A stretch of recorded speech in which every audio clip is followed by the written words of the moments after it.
విశ్లేషకులు కోటేశ్వరరావు కూడా మనకు జాయిన్ అయిపోతున్నారు. ముందుగా పల్లెరావు గారు మీ దగ్గరికి వద్దాం. చూసాం కదా కేటీఆర్ కామెంట్స్ కూడా విన్నాము.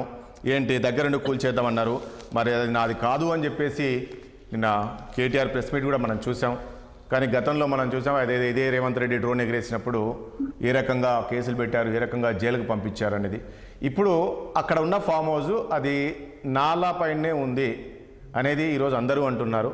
అంటే సామాన్యులకు ఒక న్యాయం, రాజకీయ నాయకులకు వచ్చే వరకు మరొక న్యాయం అనేది అంటున్నారు. ముఖ్యంగా ఈ హైడ్రా గురించి ఏం చెప్తారు? బీఆర్ఎస్ పార్టీ హైడ్రాని ఏ రకంగా చూస్తుంది? గుడ్ మార్నింగ్ అండి. Good morning. ప్యానెల్లో ఉన్నటువంటి విఠల్ గారికి, రాజశేఖర రెడ్డి గారికి అందరికీ నమస్కారం. ఇప్పుడు హైడ్రా అన్నది సరే, దానికి ఇప్పుడు ఎవరు దాన్ని వద్దనట్లేదు. ఎందుకంటే హైదరాబాద్ లాంటి ఒక మహానగరంలో మనం అన్ని ఇంటర్నేషనల్ స్టాండర్డ్స్ ఉండాల్సినటువంటి అన్ని కూడా లీగల్ గా ఉండాల్సిందే. దానికి సంబంధించినటువంటి ప్రాసెస్ చేయాల్సిందే. దాన్ని తప్పనిసరిగా దాన్ని ఒకటి. రెండు, ఇప్పుడు ఎందుకు అంటే ఇప్పుడు ఇవాళ హైదరాబాదులో గతంలో తెలంగాణ కంటే ముందు గతంలో విచ్చలవిడిగా ఏది లేకుండా ఆ లేఅవుట్స్ కానీ ఇవి కానీ ఇల్లీగల్ గా ఇష్టానుసారంగా చెరువులు కుంటలు అన్నిటినీ చేసినటువంటిది మనం చూసినాం, తెలుసు, అది అందరికి తెలుసు. సరే, ఇక మళ్ళీ మనం దాని లోపలికి పోయి మాట్లాడి ఒకరి మీద వేయటం అనేది కాదు. గతం అంటే ఎప్పుడండి? మీరున్నప్పుడేనా? 2000 తెలంగాణ కంటే ముందు అని చెప్పాను స్పష్టంగా. అంతకుముందు సర్పంచులుగా ఉండే సర్పంచుల పేరు మీద కూడా ఇష్టానుసారంగా లేఅవుట్లు వచ్చింది. ఉన్నటువంటి విఠల్ గారికి తెలుసు, రాజశేఖర రెడ్డి గారికి తెలుసు. కూడా లేఅవుట్ అని గ్రామ పంచాయతీ లేఅవుట్ అని చెప్పేసి ఉన్నది. ఇదివరకే హైదరాబాద్ జిహెచ్ఎంసీ మినహాయిస్తే, ఇప్పుడు హైదరాబాద్ అంటే ఎంసీహెచ్, గతంలో ఎంసీహెచ్ మినహాయిస్తే అంటే హైదరాబాద్ జిల్లా పరిధి మినేస్తే మిగతా చోట్ల అంతటా కూడా ఏంటంటే గ్రామ పంచాయతీలు ఉండేది. వాటి ఎల్బీ నగర్ కావచ్చు, కూకట్పల్లి కావచ్చు, ఉప్పల్ కావచ్చు, ఇవన్నీ కూడా గ్రామ పంచాయతీలుగా ఉండేది.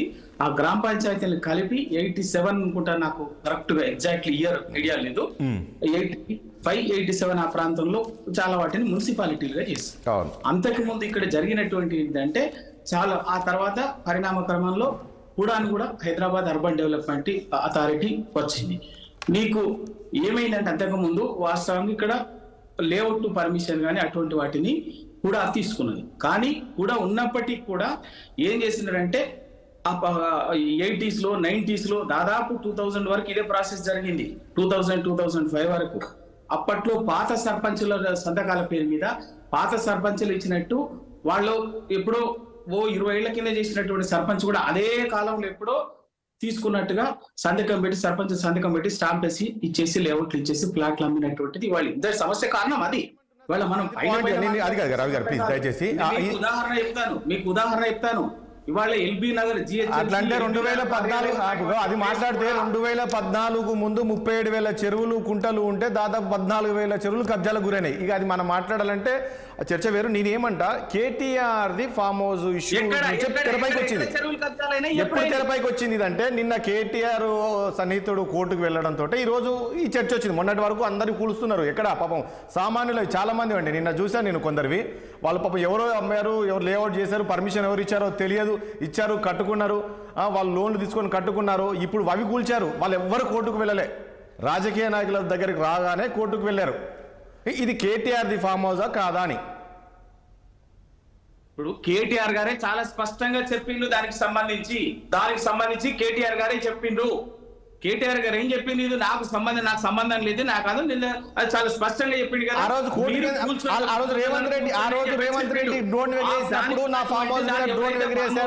ఉన్నవాడు కోర్టుకు పోతాడు, ఆ వ్యక్తి దానికి సంబంధించినటువంటి వాడు అప్పుడెప్పుడు. అయితే ఇక్కడ వినండి, ఇక్కడ కుట్రపు కక్షపూరితంగానో ఉద్దేశపూర్వకంగానో వీళ్ళకి సంబంధించిన అది కాదు. బాజాప్తా ఇవాళ కేటీఆర్ గారు చెప్పిన దాంట్లో కూడా ఉంది కదా. ఎవరైతే కూల్చాలని హైడ్రాని ఏర్పాటు చేసినటువంటి వాళ్ళు అన్నారో, హైదరాబాద్ లో గొప్పగా ఇవన్నీ చేస్తున్నామంటున్నారో వాళ్ళందరి ఫామ్ హౌస్లు ఉన్నాయి.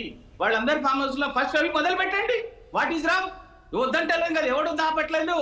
వాటితో మొదలు పెట్టమని చెప్తున్నా. అవి కూడా చేయండి అని చెప్తున్నాం. ఇప్పుడు ఆ ఫామ్ హౌస్ ఎవరి పేరు మీద ఉన్నదో ఆ పేరు ఉన్నటువంటి వాడు కోర్టు పోయినప్పుడు కోర్టు ఏం ఆపమని చెప్పలే కదా. కోర్టు ఆ వ్యక్తికి లీగల్ గా ఫైట్ చేసే హక్కు ఉన్నది. అది కోర్టు ఏ నిర్ణయం ఇస్తే ఆ నిర్ణయం ఇస్తుంది, అది కాదంటలేరు. కానీ ఎట్ ది సేమ్ టైం ఇవాళ అక్కడ ఎవరైతే ఉన్నటువంటి మంత్రులుగా ఉన్నటువంటి వాళ్ళు, నేను కేటీఆర్ గారు పేర్లు కూడా చెప్పాను, పొంగులేటి శ్రీనివాస్ రెడ్డి గారికి ఉన్నది, ఇవాళ ఎమ్మెల్సీ మన మాజీ మంత్రి మహేందర్ రెడ్డి గారికి ఉన్నది, ఇంకా చాలా మందికి ప్రతి ఒక్కరికి ఉన్నది. అందరి మొదలు ఏ రాజకీయం నేను చెప్తున్నా, నేను తెలంగాణ ఒక ఉద్యమకారుడు. ఇచ్చారు కదా అనుమతులు, ఈ లెక్కన ఆలోచిస్తే గతంలో మీరే ఉన్నారు. ఎవరు స్పేర్ చేయకండి, అవసరం లేదు, ఎవరు స్పేర్ చేయొద్దు, అన్ని చేయండి. కేవలం ఎంపిక చేసినట్టుగానో ఉద్దేశపూర్వకంగానో అవి టార్గెట్ చేసి చేయటం అనేది కాదు. ఖచ్చితంగా చేయండి, ఎవరు వద్దంటారు. కేటీఆర్ గారు చెప్పిండుగా నేను దగ్గర నుండి కూల్ చేపిస్తా అని చెప్పేసి, ఇంకా దానికి ఇంకేమున్నది? ఆయన కాపాడే ప్రయత్నం చేయలే కదా, ఆయన వచ్చి దీన్ని సేవ్ చేయండి అని చెప్పేసి చెప్పలే కదా. ఇప్పుడు అందరూ అదే అంటున్నారు, నిజంగా నేనే కూల్చేస్తున్నప్పుడు మరి కేటీఆర్ ఆదర్శంగా ఉంటే అయిపోద్ది కదా, ఫస్ట్ ఆయన కూల్చోమని చెప్పేసండి, దాని తర్వాత అందరు వద్దామని ఆదర్శంగా నిలవడమని చెప్పమంటున్నారు కేటీఆర్. ఎవరు కూల్చోమంటే ఆయన చాపిండా? కోర్టుకు వెళ్ళాల్సిన అవసరం లేదు కదా. రైట్, ఒకసారి కాదు, మీరు కేటీఆర్ గారు వచ్చేది ఆపలేదు కదా, కోర్టుకైతే వెళ్ళారు కదా. కోర్టారే ఒక స్థల యజమానిగా ఎవరైతే ఉన్నారో ప్రైవేట్ వ్యక్తికి కోర్టుకు వెళ్ళే హక్కు ఉంది, వెళ్ళిండు. ఎవరైనా వెళ్తారు, వెళ్ళాలనుకున్నటువంటి వాళ్ళు ఎవరైనా వెళ్తారు, వెళ్ళే హక్కు ఉంది కాబట్టి వెళ్ళిండు. సో రవి గారు, ఈ హైడ్రా అనేది కేవలం కొంతమంది సంబంధం కాదు, ఇది కేవలం హైడ్రా అనేది కొంతమంది వ్యక్తిగత టార్గెట్ తోటే ఏర్పాటు చేసింది అంటారా మీరు? హైడ్రా పేరు మీద డ్రామాలు వద్దండి, నిజాయితీగా హైడ్రా పేరు మీద డ్రామాలు వద్దు.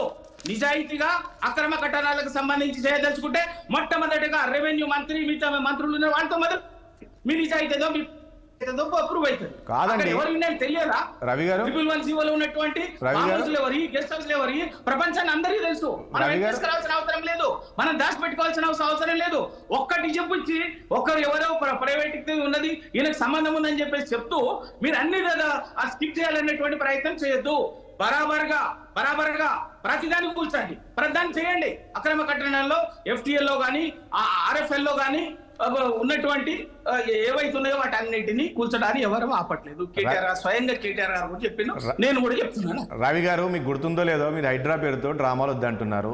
ఇదే కాంగ్రెస్ పార్టీలో ఇప్పుడు ప్రజెంట్ గా ఉన్న దానం నాగేందర్ మరి ఏ పార్టీలో ఉన్నాడండి? ఆయన పైన కేసు ఎందుకు నమోదైందండి? ఆయనకు ఎందుకు కూల్చేశారండి? మరి నిజంగా అట్లా అనుకుంటే ఈరోజు కాంగ్రెస్ పార్టీలో ఉన్నాడు కదా, ఆయన కూల్చొద్దు, ఆయన మీద కేసులు పెట్టొద్దు కదా.